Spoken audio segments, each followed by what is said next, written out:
নমস্কার বন্ধুরা, সিমরানস ক্রিয়েটিভ কিচেনে স্বাগত। আজ এসে গেছি আরেকটি রেসিপি নিয়ে, সেটি হচ্ছে মাছের মাথা দিয়ে লাউ ঘন্ট। লাউ আমরা অনেক রকমভাবে রান্না করে খেয়ে থাকি। লাউ দিয়ে ডাল, বা অনেক সময় মুগের ডাল দিয়ে লাউ ঘন্ট, চিংড়ি মাছ দিয়েও লাউ ঘন্ট আমরা খেয়ে থাকি। আজ আমি নিয়ে এসেছি মাছের মাথা দিয়ে লাউ ঘন্ট। আমি চিংড়ি মাছ দিয়ে লাউ ঘন্ট রেসিপি করে আপনাদের জন্য দিয়েছি। আজ আবার নিয়ে এসেছি মাছের মাথা দিয়ে লাউ ঘন্ট। খুবই সুস্বাদু, খুবই টেস্টি এই রেসিপিটি। আমার তো খুবই ভালো লাগে। চলুন দেখে নিই কীভাবে বানিয়েছি এই লাউ ঘন্ট রেসিপিটি।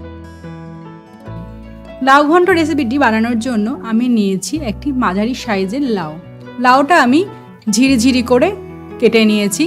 যত ঝিরিঝিরি করে কাটা হবে তত তাড়াতাড়ি সিদ্ধ হয়ে যাবে এবং লাউটা মজবেও ভালো। আর বড় বড় করে কাটলে মজতে সময় লাগে, তাই আমি একদম ঝিরিঝিরি করে লাউগুলো কেটে নিয়েছি এবং ভালো করে জল দিয়ে ধুয়ে নিয়েছি লাউটা। এবার আমি লাউটা সিদ্ধ করব। এবার প্রেসার কুকারে কেটে রাখা লাউগুলো দিয়ে দিচ্ছি সিদ্ধ করার জন্য। একটি সিটি পড়লে গ্যাস অফ করে দেবো এবং লাউ আমার সিদ্ধ হয়ে যাবে। আপনারা কড়াইতেও সিদ্ধ করে নিতে পারেন, কিন্তু একটু সময় বেশি লাগবে, তাই আমি কুকারেই দিচ্ছি লাউটা। কেটে রাখা লাউটা পুরোটাই দিয়ে দিলাম প্রেসার কুকারের মধ্যে। এবার দিয়ে দেবো সামান্য পরিমাণ জল।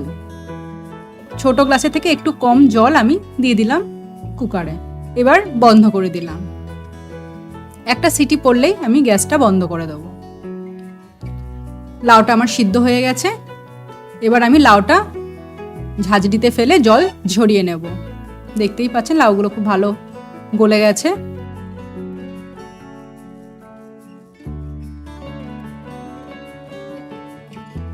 এবার নিয়েছি আমি একটা মাছের মাথা।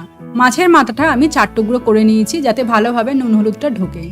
লাউয়ের মধ্যেও মাছের রসটা ভালোভাবে ঢোকে এবং টেস্ট ভালো হয়।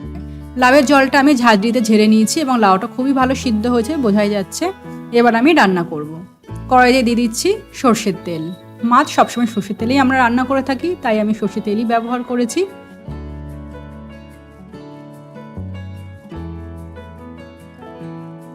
তেলটা গরম হয়ে গেলে দিয়ে দেবো মাছগুলো। আপনারা যে পরিমাণ লাউ ইউজ করবেন সেই পরিমাণ অনুযায়ী মাথা দেবেন। আমি যেহেতু একটা লাউ ব্যবহার করেছি, তাই আমি এখানে একটা মাথাই ব্যবহার করেছি।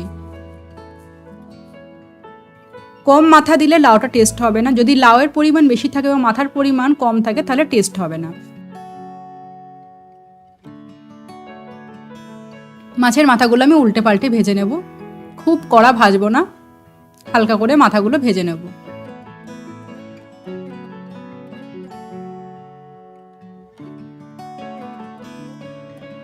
মাছের মাথাটা আমার ভাজা হয়ে গেছে, এবার আমি তুলে নেব। মাছের মাথাগুলো আমি এবার তুলে নিচ্ছি। বেশি কড়া করে ভাজিনি। ওই তেলেই এবার লাউটা আমি রান্না করব। আমি আর একটু তেল দিলাম। এবার তেলের মধ্যে দিয়ে দিচ্ছি কালো জিরে এবং কাঁচা লঙ্কা ফোড়ন।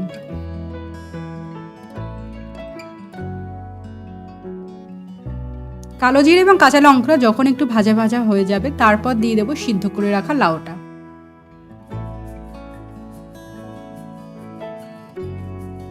দিয়ে দিচ্ছি এবার সিদ্ধ করে রাখা লাউটা।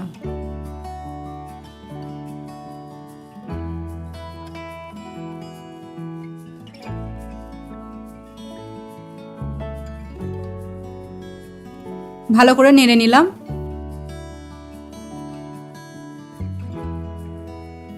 এবার দিয়ে দিচ্ছি মশলা। দিচ্ছি সামান্য পরিমাণ হলুদ গুঁড়ো। লাউয়ে বেশি হলুদ গুঁড়ো দিলে ভাল লাগবে না, তাই সামান্য পরিমাণ দিলাম হলুদ গুঁড়ো। স্বাদ অনুযায়ী নুন।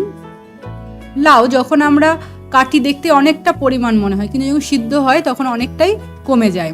দিয়ে দিচ্ছি 2 চামচ ধনে গুঁড়ো। লাউ থেকে যেহেতু জল বেরোয়, সেটা সিদ্ধ করার পর অনেকটাই পরিমাণে কমে যায়।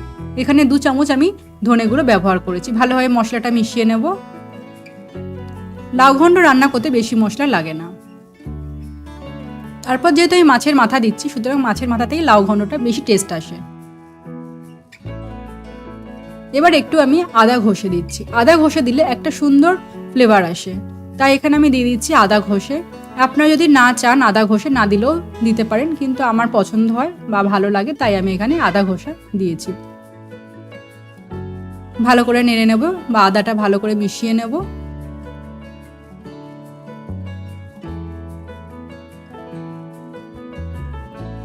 এবার দিয়ে দিচ্ছি ভেজে রাখা মাছের মাথাটা।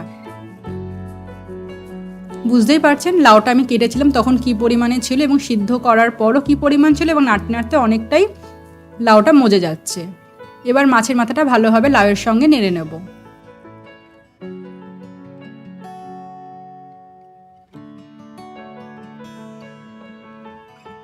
মাথার কিছুটা অংশ ভেঙেও দেবো যাতে লাউয়ের সঙ্গে ভালোভাবে মিশে যায়।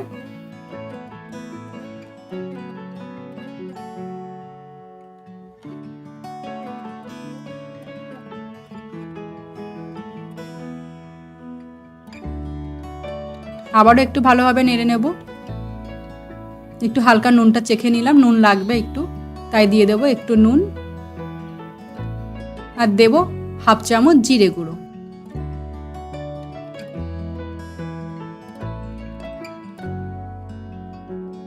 ভালোভাবে নুন আর জিরে গুঁড়োটা মিশিয়ে নেব। এই রান্নায় জিরে গুঁড়োটা কমই লাগে, যদি আপনারা না দিতে চান জিরে গুঁড়ো না দিলেও চলবে, আমি হাফ চামচ ব্যবহার করেছি। ভালোভাবে নেড়ে নেব। এবার দিয়ে দিচ্ছি আটা। একটুখানি আটা একটু জলে গুলে আমি এখানে দিয়ে দিচ্ছি। আটাটা দেওয়ার ফলে লাউটা যে ছাড়া ছাড়া ভাব আছে সেটা আট এসে যায়, বা লাউটা একটু মাখা মাখা হয়, এবং লাউটা যে জল জল ভাব থাকে সেটাও শুকিয়ে যায়। তাই এখানে একটুখানি সামান্য পরিমাণ আটা আমি জলে গুলে ছোট বাটিতে করে দিয়েছি। ভালোভাবে মিশিয়ে নেব এবং নেড়ে নেড়ে এবার লাউটা আমি শুকিয়ে নেব। লাউটা জল জল থাকলে তো ভাল লাগবে না, তাই আমি আটাটা ব্যবহার করেছি। হয়ে গেছে আমার লাউ ঘন্ট রেসিপি। এবার পরিবেশনের পালা। খুবই সুস্বাদু একটি রেসিপি, গরম ভাতের সঙ্গে দুর্দান্ত যায়। আপনারা বাড়িতে বানাবেন এবং পরিজনদের করে খাওয়াবেন। কেমন লাগলো আমার রেসিপিটি কমেন্টে জানাবেন। যদি আমার রেসিপিটি ভালো লেগে থাকে লাইক, শেয়ার এবং সাবস্ক্রাইব করবেন আমার ইউটিউব চ্যানেল সিমরানস ক্রিয়েটিভ কিচেনে পরবর্তী রেসিপির জন্য। নমস্কার, ধন্যবাদ।